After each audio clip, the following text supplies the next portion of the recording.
Welcome to Physics with Mr. Brazil. This is Momentum Part 2. I'm going to show you how to do recoil problems and collision type problems. First, let's look at what recoil means. Recoil is when the forward force is equal to the backward force where the momentum is conserved. In other words, this means that momentum going forward is equal to the momentum going backwards, or the momentum initial is equal to the final momentum. Okay, and I have here an example of a recoil problem. So let's say we have a cannonball, or a cannon at 9,100 kilograms fires a cannonball of 5.5 kilograms, and we want to know the recoil velocity, meaning the backward force that this cannon is going to experience. So this is something kind of reasonable. If you ever seen a cannon fired, or have you ever shot a gun, or had a strong rubber band, you pull on it and it swings forward and you kind of feel your hand move, that's recoil. In other words, this cannonball is going to leave the cannon, okay, at a higher velocity, 210 meters per second in this question. And we want to know what the cannon itself, what's going to happen to it. How far or how fast, I shouldn't say how far, how fast it's going to move. We could probably figure out how far also. But for this problem, we want to know how fast it's moving backwards. So let's take a look at this. First of all, what we're saying is that the sum of the initial momentums is equal to the sums of the final momentums of this situation. Okay, so if we were to do this, deck it out, our math, we're going to have the mass of the cannon, I'm going to call it m sub c, times, because momentum is mass times velocity, times the velocity of the cannon initial. And fortunately, at the beginning, you got the cannon, the gunpowder, everything, and the cannonball, everything's zero. So in this case, this is zero, plus the momentum of the cannonball, m sub b, is the mass. V initial b of the cannonball is also zero. So this side of the equation is going to be zero. It's going to be equal to the mass of the cannon times the cannon's final velocity, v sub c, plus the mass of the cannonball times the final velocity of the cannon. And these aren't zero. And actually we're trying to find this velocity. So this side is zero. In other words, this equals zero. And I'm going to rewrite this so that you can see it. Okay, that means I'm going to have to move the cannonball's momentum to the other side of the equation because I want to solve for v. So through algebra and rearrangement, you're going to determine that c final, c sub the velocity of the cannon, v sub c final, is equal to the negative mass cannonball velocity final of the cannonball divided by the mass of the cannon. Okay, so rearrangement of this line is equal to this. Let's plug in our values. Nice thing, this is negative. That means the cannon moves in a negative direction while the cannonball is moving in a positive direction. So we have 5.5 kilograms times 210 meters per second divided by 9100 kilograms, 9,100 kilograms, and we're going to get a negative 0.13 meters per second. A very small velocity going the other way, but nonetheless a recoil. Inelastic collisions and elastic collisions, what is that? So then here's our collision problem. We have two types of collisions. We have inelastic collisions. The colliding particles stick together. So in other words, it's kind of like this pen cap. and pen. They come together, they smash into each other, the cap sticks, and they move on along. That's an inelastic collision. Elastic collisions are particles that don't stick together. The velocity and energy is transferred. In other words, these two things don't stick, they come at each other, either they bounce apart, they bounce in the same direction forward, but they don't stick. Velocity and energy is transferred. So I have an example, so example 2, and in this case is an inelastic collision, and we have a 1 kilogram mass and a 2 kilogram mass. The 1 kilogram mass has an initial velocity of 3 meters per second, and the velocity of the second mass, which I'm going to make a cart really, but 0 velocity. And so the question can be posed like this: what is the final velocity after an inelastic collision? So to model this, I'm going to do a quick little sketch. So here's cart 1. It's moving along at 3 meters per second, having an initial velocity, 3 meters per second. Here's cart 2, sitting right here in no motion. Velocity initial to 0. They collide, and what happens is they stick together. So this is kind of like an automobile accident where two cars crash into each other and they move along until they stop. Okay? This could be there are other examples of that. So that's an inelastic collision. We don't know whether it's going to move here, but my intuition states that we got this mass, 3 meters. It may move to the right. So let's take a look. Let's set this up mathematically.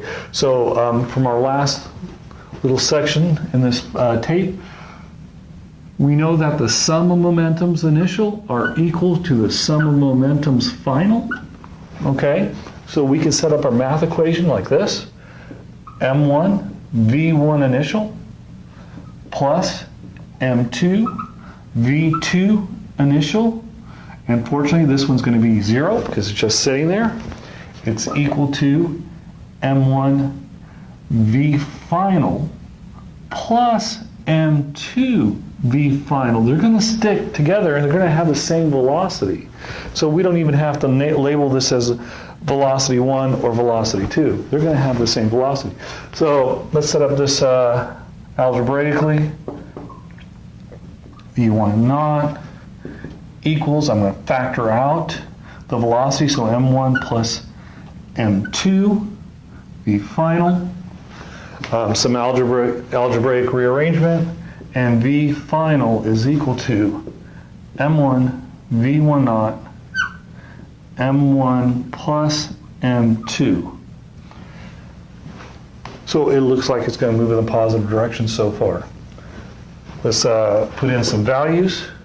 So we have 1.0 kilograms moving at 3.0 meters per second over 1.0 kilograms plus 2.0 kilograms, giving us, well, 1 times 3, 3 over 3, 1.0 meters per second. So we now know that this collision is going to cause this pair to move at 1 meter per second to the right in a positive direction. Let's do another inelastic collision where these two come towards each other. So let me change these values around a little bit. Let's call this example 3. Okay? So this is example 3. And in this case, let's make this, I'm going to make it negative 4.0. Why am I making it negative? Well, this is a positive 3, so therefore cart 1 is moving in the positive direction. This time, let's have cart 2 moving in this direction. So that's going to be a negative 4 meters per second. So it's moving in that direction towards cart 1. Okay, they're going to stick together. We don't know what direction they're going to go. They could go onward to the left. My intuition says they might. Or it could go to the right, depending on the mass and velocity. So I'm just going to leave that blank. So that's what's in question. What is in question is the final velocity of the pairing. Okay, let's change this all up. In this case, this is not zero. Okay, the sum of the equation, the initials are not zero. Okay, they're going to have the same final velocity, so everything does rearrange similar to the last time. We erase and move things out of your way.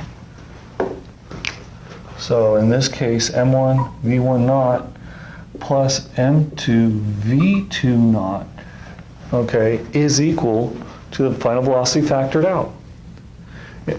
Okay, so rearrange. V final equals m1 v1 naught plus m2 v2 naught, okay, over the added masses from this side. Oops, that's not a zero. Put a naught down there. And let's put our values in. So we have 1.0 kilograms at 3.0 meters per second plus 2 kilograms times negative 4.0 meters per second, all over 1 kilogram plus 2.0 kilograms. Let's see what this answer is going to be. Plug it into the calculator. Make sure to put the negative here, okay?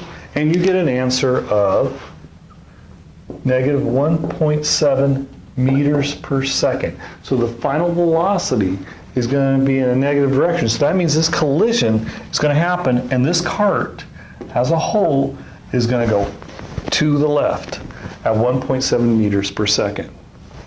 Okay, that was our third example. Let's do an example of an elastic collision where things either they bounce off of each other. So let me change these values. Let's put up the fourth example here for you.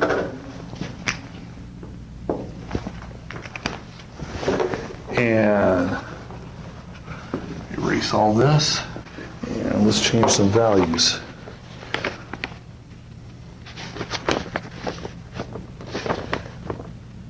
Let's make that 2 meters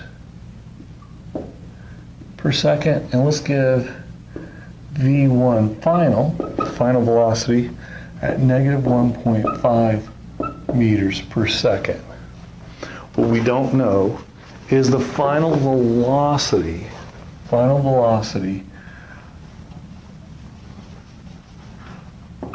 of cart 2 after the elastic collision.